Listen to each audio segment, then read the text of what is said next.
Assalamualaikum warahmatullahi wabarakatuh. Selamat pagi anak-anakku kelas 3 MI Tarbiyatus Syarifah. Bagaimana kabar kalian hari ini? Semoga sehat selalu dan selalu bersemangat untuk belajar di rumah.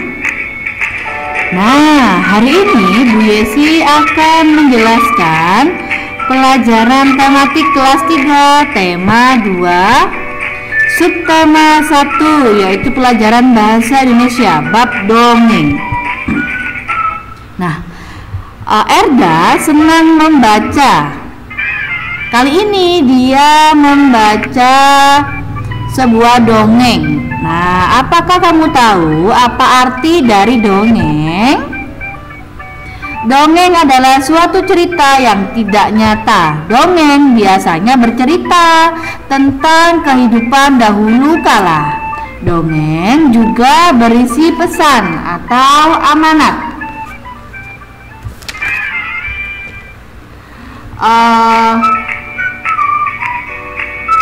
Dongeng bisa menceritakan tentang manusia, lalu hewan ataupun tumbuhan. Dongeng juga memiliki alur cerita yang sederhana dan gampang diresapi oleh pembacanya. Nah, dalam dongeng juga mempunyai alur ya. Apa itu alur? Alur adalah rangkaian peristiwa dalam cerita. Biasanya di dalam dongeng terdapat pesan atau amanat yang disampaikan. Nah, contohnya Bu Yesi mempunyai contoh dongeng. Kisah seekor semut yang balas budi. Suatu hari, di tengah hutan yang damai, ada seekor semut kecil yang hendak menyeberangi sungai untuk pulang ke rumahnya. Sungai yang akan diseberangi memiliki arus air yang cukup kencang. Dengan sangat hati-hati, semut menyeberangi sungai menggunakan kakinya yang kecil. Tapi di tengah sungai, ia pun tergelincir oleh batu yang licin dan terbawa arus sungai yang deras. Ia pun berteriak minta tolong sekuat tenaga. Seekor burung merpati yang kebetulan tengah terbang melintasi sungai mendengar teriakan si semut. Ia pun turun dan mengambilkan daun untuk menolong semut yang hampir tenggelam. Semut buru-buru naik ke atas daun sehingga ia pun tidak jadi tenggelam dan bisa menyeberang dengan selamat.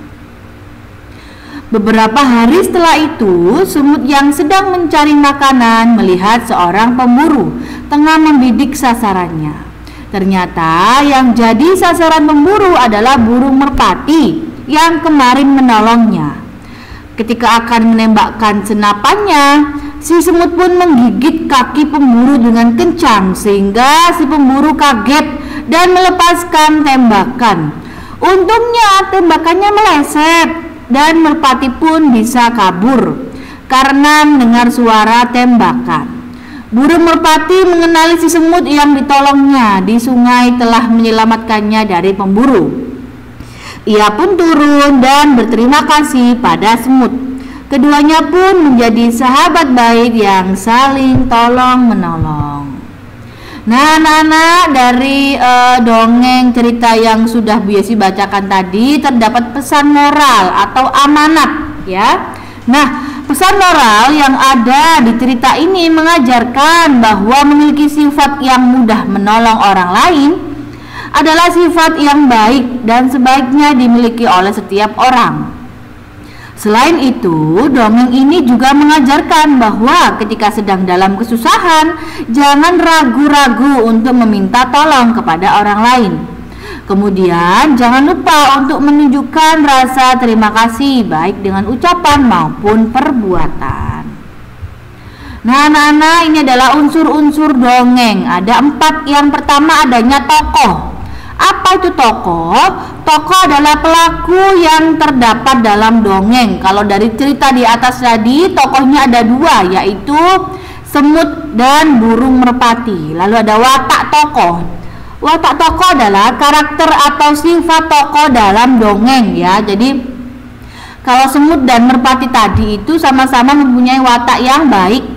Lalu latar yaitu tempat atau waktu dalam suasana dalam dongeng ya. Latar dari dongeng sebelumnya adalah latarnya di dekat sungai atau di hutan. Lalu pesan atau amanat yang diambil dari dongeng tersebut. Nah, lalu bagaimana caranya memerankan tokoh dongeng? Dalam sebuah dongeng terdapat tokoh yang memerankan. Tiap tokoh mempunyai watak atau karakter yang berbeda. Ada yang berperan sebagai tokoh yang baik, lalu ada yang jahat, dan ada penengah. Kalau dari cerita yang Bu Yesi bacakan tadi, terdapat dua tokoh ya, yaitu semut dan burung merpati yang sama-sama mempunyai watak tokoh yang baik. Nah, lalu ada satu lagi tokoh yaitu pemburu. Tentunya dia mempunyai watak yang jahat. Nah, itu adalah tokoh dan watak, nggih. Nah, anak-anak,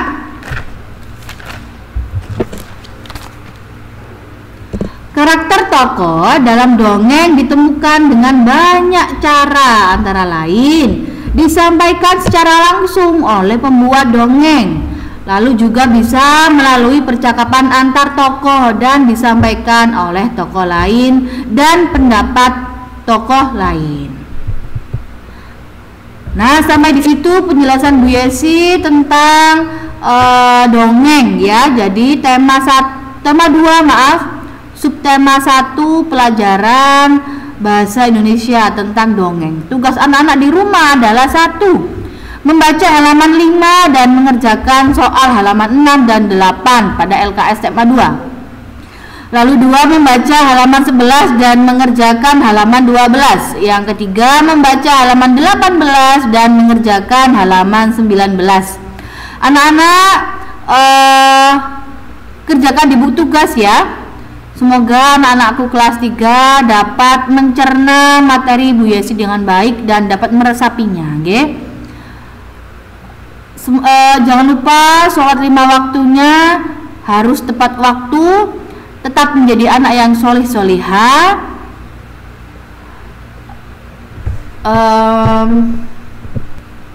dan selalu bersemangat untuk belajar di rumah.